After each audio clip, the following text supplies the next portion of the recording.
Hi, life is good and I'm so glad you're here. I'm getting ready to do some free motion quilting. Free motion quilting is done on my regular sewing machine, not the big fancy quilting machines. I've only done small things. I'm getting ready to do a little bit bigger than normal. I'm going to do a crib size quilt. So I want to practice, and to practice I'm making some quilt sandwiches. Let me show you how that's done. This is a quilt sandwich that I made for a previous project. I had a little leftover piece from a top I was making, and I had nothing to do with it, so I decided to use it for my piecing here. I have a backing, and I have the batting in between, and this is my top piece. Here's another one I had. Extra piece of fabric. I drew with water erasable markers for sewing on it and followed pretty closely what I was doing here. And down here I did not mark, but I just did the things that, practiced with here. Same thing, I have a backing, I have a batting, and I have the front piece. What you want when you make your quilt sandwich is the backing to be bigger than your top piece. Now what I'm using are fabrics that are not real expensive. They're kind of cheap, they're thin, they're ones that I might not use again, they're ones that I got at Goodwill, different things like that. Now the batting I'm using is a scrap piece of batting. The batting needs to be about the same size as the backing, and then my top is a little smaller than the piece that's on the back. This allows for me to run off into the margin areas while I'm quilting. Makes it pretty easy. So I have here a piece that I have to put together.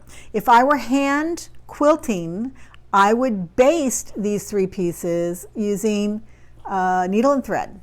And I would make kind of like a tic-tac-toe up and down and across.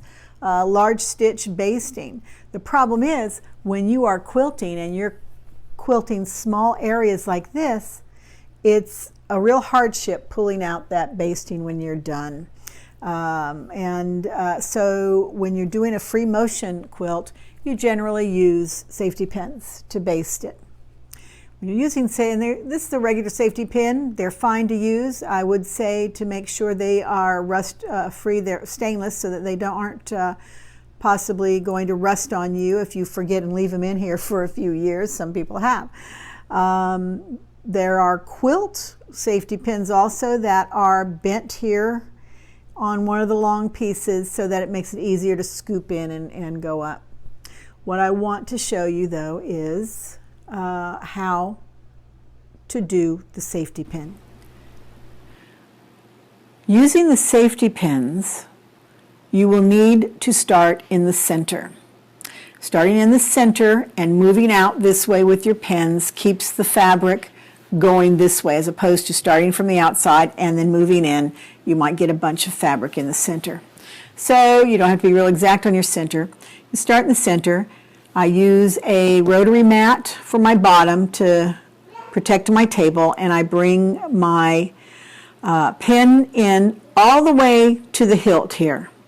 Once I get it to the hilt, gently to the hilt, I back it up just a bit and then poke it through. Now if I'm lucky, it's not good. I've got a lump. I'm going to redo this. I'm not real good at this part yet, but eventually I should get it. I get it most of the time. I push it in, scoop it down to make sure I've got all three layers to the hilt, and then back off a little bit and poke through and clip it. There we go. I have the fabric completely from the hilt to the head, and that's what you want. If you don't have that, and if your more pin is showing, then your fabric will be moving around. Your sandwich will be moving around, and that can mess up your quilting. So you want to start in the center to the hilt. You're going to measure, going out from the center out, measuring a fist distance and then putting in your next quilt. Down to the hilt, back off a little bit, next pin I mean. Perfect, perfect, all the way across there. Next one, got a fist width. Put in my next one all the way, back out a little bit, up, and I'm going to redo that one. It's just a little slight, all the way, back out a little bit, and do it. There, I've got it perfectly from end to end. And I'd probably put one here, one here, one here, one here. And if I feel like I want to put it over here on the corners, I might do that too. That's still a learning process for me on how many, but generally a width of a fist apart all the way around till you're done. My grandson is visiting me. How you doing? How you doing, sweetkins? He wants to get in here too. Say hi. You may have noticed when I put this quilt sandwich together that the batting had this suspicious looking line coming down here.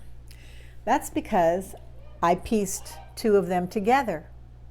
And that's totally acceptable in the quilt world. You're not going to see the batting, but this particular piece is not done very well. Let me also show you, I don't know if you can see this or not, but there are pieces of thread on here, colored thread, on this piece of batting. That is not acceptable, particularly if you have a light quilt top or quilt back, because after you get it quilt, these will show through with a light quilt. So be sure you take them off. Unless you know you've got a dark quilt and you're not going to have to worry about it, forget it. But let's talk about putting two pieces of batting together to make a larger piece. I have some examples here. This one here is pieced poorly. Maybe you can see it's ripply. It's too close. It's pieced with a zigzag stitch too close. This one, same problem. Zigzag, too close, too small of a stitch. This one is getting better, but the back part of it here has a little hump all the way down, so it's not done very well. This one is great, just as this one is great. The stitching, that is. The piece is not, and I'm going to tell you why.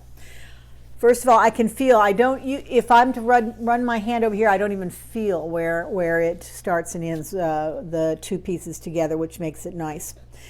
I'm going to tell you about batting. Batting has a wrong side and a right side. Didn't know that, did you? I didn't either, especially when I was piecing my batting. I have the right side here connected to the wrong side here. This right side on this particular type of batting is a batting that has the little seed pieces and pieces of the cotton plant here. That's the little brown spots that you see. That's the top or the right side. The top or the right side go right underneath your pieced top. You can see back here I have the right side back here and the wrong side here, right side here, wrong side back there. So now I make a better distinction. There's different types of batting, and you need to look up and find out what type of batting you're using. If you're not using the one that has the little dark pieces in it that show you that's the right side and goes up against the top, pieced top of your quilt, then you can go online, Google the wrong side, right side of batting, and you'll find different articles on that for the different types. The ones that are just needle felted, which side is right, they tell you one side will be rough, one side will be smooth. On another one it's just a dimple. The dimple side is the top side. So you just need to find out of your particular type of batting which is the right side, wrong side. They say, and I don't know this for a fact, but I believe it. Many of the articles will say that when you use the wrong side of the backing against the top, what happens is on the back side of your quilt, you'll get what's called bearding, where some of the batting comes through. So that's what you want to be careful of. One other way they say you can test which is the right side and which is the wrong side, by taking a pen or needle and poking it in, and you need probably a regular needle. One side it's easier to poke through, and one side it's harder. And I've tried that, and I can't tell a difference on putting the pin in. So now we're going to sew two pieces together. I'm going to show you how that's done. I have two pieces here, and if I put them together, they're not going to quite match up. I don't know where. I'm not going to put something together where the matching doesn't work here. So I'm going to make my matching work, my end-to-end work. The only way you do that is I'm going to be sure my two sides match. These are the right side, that's the wrong side. So I'm going to put them together, and then using a ruler, and I will line them up. If you have a straight edge, that's great. If not, it's not going to matter, because remember, your batting is bigger than your pieced top, and the ends are not going to be used. And then I am going to cut a straight line. Now I have two pieces, right sides up, that match, that I can sew together. So let's go to the sewing machine and see how that's done. Okay, now let's sew our pieces together. Remember, these can be large pieces. I've sewn full lengths together, and it's easy to do, but I'm just showing you on a small scale. You saw how I made it so we would have fleshed ends together that meet, and almost you can't tell that they are separate. But I'm going to start with a leader and ender to get my sewing machine going here.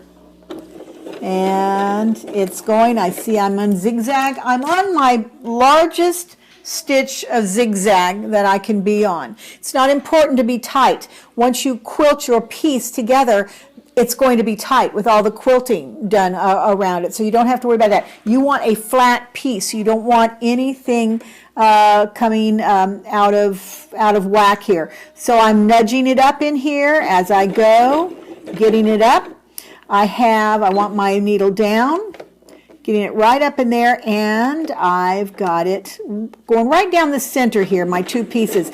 Now my two pieces are so close I can't even see where the center is, so I might have to kind of look and see and make sure where I'm meeting here is going down the center, in the center of my foot I have here. You can go slow, whatever's comfortable for you.